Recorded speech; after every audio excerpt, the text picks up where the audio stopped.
For millennia, it has snaked across mountains and deserts, a stone dragon etched into the very soul of the land. The Great Wall of China, a symbol of strength, of unity, of an empire's unyielding will. But look closer. Listen closer. Beyond the whispers of the wind, you can hear a different story. They built the wall to protect the empire, but its foundation was made of human lives. This is the story of those lives, the blood beneath the stones. Our story begins not with bricks and mortar, but with a man and a vision, Ying Zheng, the king of Qin, a ruler of ruthless ambition and unparalleled genius, who, in 221 BC, unified the warring states of China and declared himself Qin Shi Huang, the first emperor. His new empire was vast, a sprawling tapestry of conquered lands and diverse peoples. But on its northern frontier, a shadow loomed. The Xiongnu, nomadic horsemen, raided with the speed of the wind, a constant nagging threat to the stability of his nascent dynasty. The existing fortifications, piecemeal walls built by previous states, were not enough. The emperor needed a statement, a definitive, impassable barrier that would declare to the world, "This is China. This is the Central Kingdom. And everything beyond is barbarian land." The order was given. A wall would be built, a long wall of 10,000 li, connecting and reinforcing the old defenses to create a single, monolithic line of defense. The scale of the project was unlike anything the world had ever seen, and it would demand a price just as monumental. Who would build such a colossus? The answer was simple: everyone. The emperor's decree swept across the land like a storm. First came the soldiers. Hundreds of thousands of them, under the command of the brilliant General Meng Tian, were dispatched to the northern frontier. They were the first line of defense and the first wave of laborers. Their swords were traded for shovels, their battle cries replaced by the rhythmic clang of hammers on stone. They were disciplined, organized, and accustomed to hardship.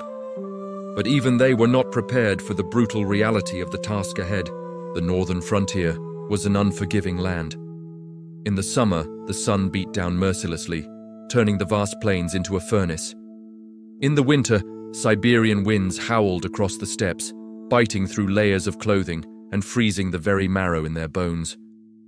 The terrain was a relentless enemy. They had to carve roads through treacherous mountains, haul massive stones across arid deserts, and build watchtowers on sheer cliffs where one misstep meant a final, silent fall. But the army alone was not enough. As the project expanded, the insatiable demand for labor reached into every corner of the empire. A nationwide conscription was enacted. Peasants were torn from their fields, leaving their families and crops to fend for themselves. Their hands, accustomed to the soil and the rhythm of the seasons, were now forced to quarry rock and mix mortar. They were promised food and a chance to serve the emperor.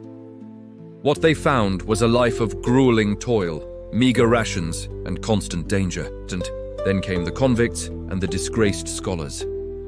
Under the Qin's strict legalist philosophy, even minor infractions could result in harsh punishment. Stealing a loaf of bread, speaking out against a local official, or simply being related to a criminal could earn you a sentence of hard labor on the wall. These prisoners, their faces marked with the tattoos of their crimes, were the most expendable of all. They were given the most dangerous tasks, driven relentlessly by overseers who saw them not as men, but as tools. They worked in chains, their only hope for freedom being the final release of death. Imagine the scene. A line of humanity stretching to the horizon. 1 million souls, perhaps more, all bound to a single, terrible purpose. Soldiers, farmers, prisoners, side by side, their individual stories dissolving into a single, anonymous mass of labor. They moved like ants, carrying baskets of earth on their backs, dragging massive blocks of stone on wooden rollers, their bodies straining with every step. The air was thick with the dust of the quarry, the stench of sweat, and the low murmur of 1,000 exhausted voices. The logistics were a nightmare. Supplying this massive workforce was a task almost as monumental as building the wall itself. Convoys of grain and water snaked their way north, but the journey was long and perilous. Food often spoiled. Water sources were scarce, Malnutrition was rampant, weakening the workers and making them susceptible to disease. Sickness spread through the crowded, unsanitary labor camps like wildfire. Dysentery, cholera, and simple exhaustion claimed lives every single day. There were no days off, no respite from the relentless cycle of work. From before the sun rose until long after it set, the sound of construction never ceased.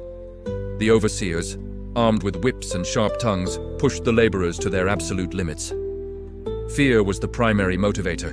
Fear of the whip, fear of starvation, fear of being left to die in the wilderness. The wall rose, stone by stone, meter by meter. But with every layer, the human cost mounted. Accidents were a daily occurrence. A rope would snap, sending a ton of granite crashing down.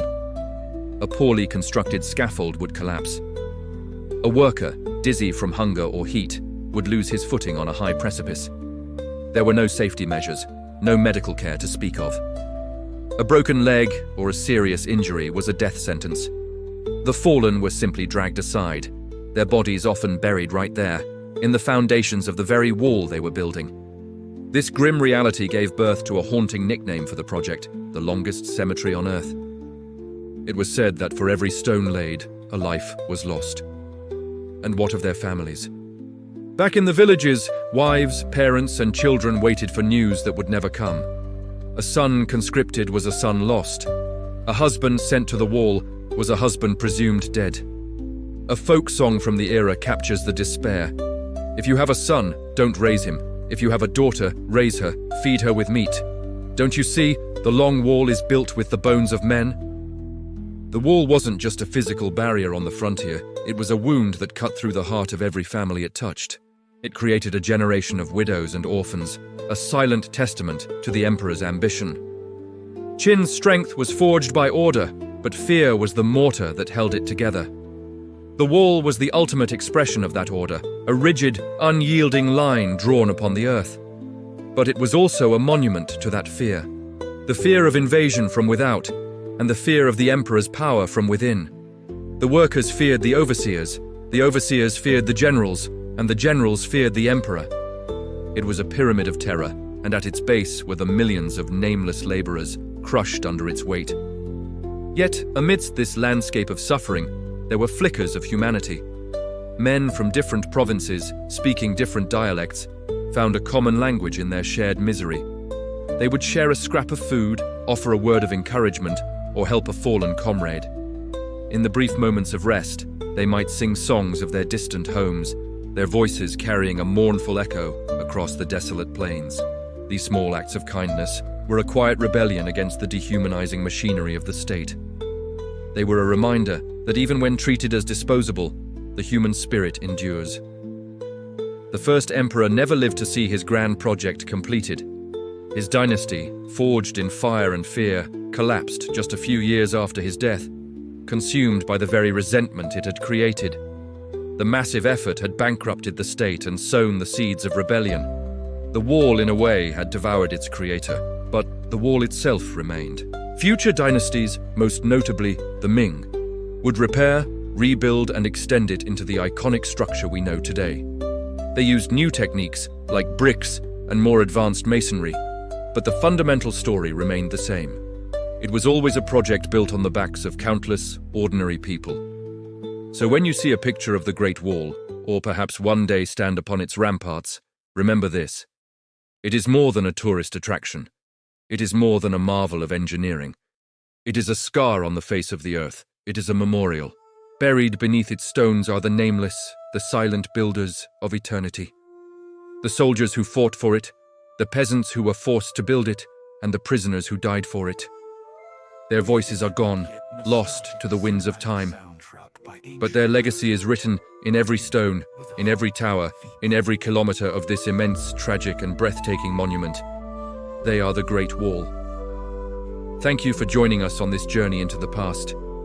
If this story moved you, please consider liking this video and subscribing to our channel for more deep dives into history's most epic tales. Let us know in the comments what part of this story resonated with you the most. We'll see you next time.